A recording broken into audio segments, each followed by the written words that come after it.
Salam, mənim yoldaşım məndən söyüq davranır. Mən çox pis oluram.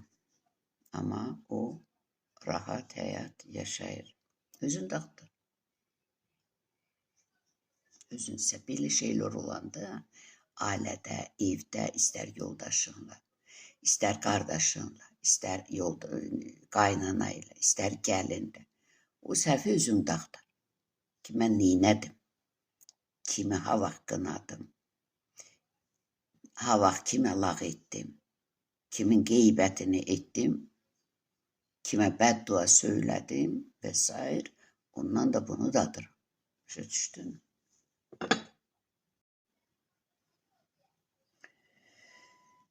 Belə bir dəqiqə indi bunu biraz söhbət edeyim. Söyüq davranır. Söyüq davranmasının səbəbi alın yasına pozu yoxdur. Bu heç işdir. Yazılıbdır alnına hər şey əzəldən. Cəhd eləsən belə nə gələr əldən?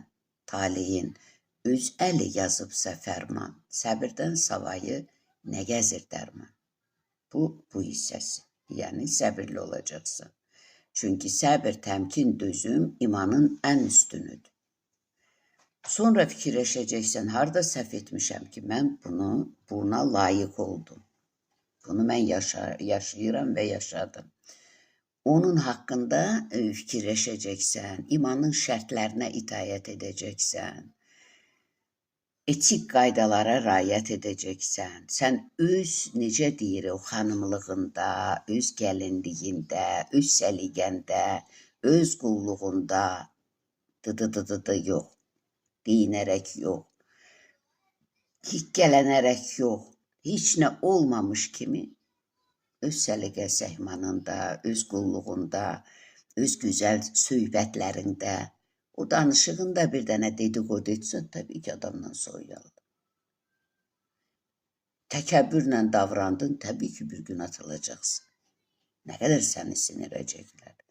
Ona görə qəlbinə gedirsən, ya Rəbbim bilib bilmədiyim, anlayıb anlamadığım, unudub unutmadığım səhvlərimlə sənə gəlmişəm. Harada səhv etmişəm, məni bağışla. Bunun üçün əvvəlcə gərək bağışlayasan ki, bağışlanılasan. Sonra da gərək sevindirəsən ki, sevinəsən.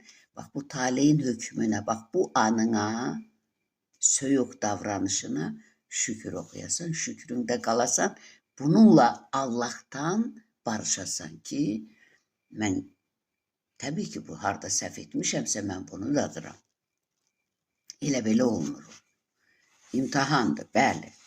Alnına yazılandır, bəli. Amma istəyirsənmi hörmətli olasan?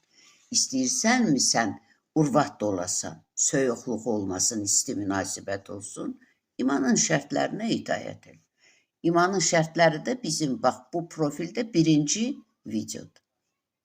Dinlə, dönə-dönə. Naşınki tak qulağına, yol gedəndə də, uzanıb yatanda da, dincələndə də, qav yuyanda da, bir ev süpürəndə də, qoy sənə o getsin qəlbinə, tökülsün hamısı orada toxum kimi cücərsin, sonra sən ondan bəhrələn.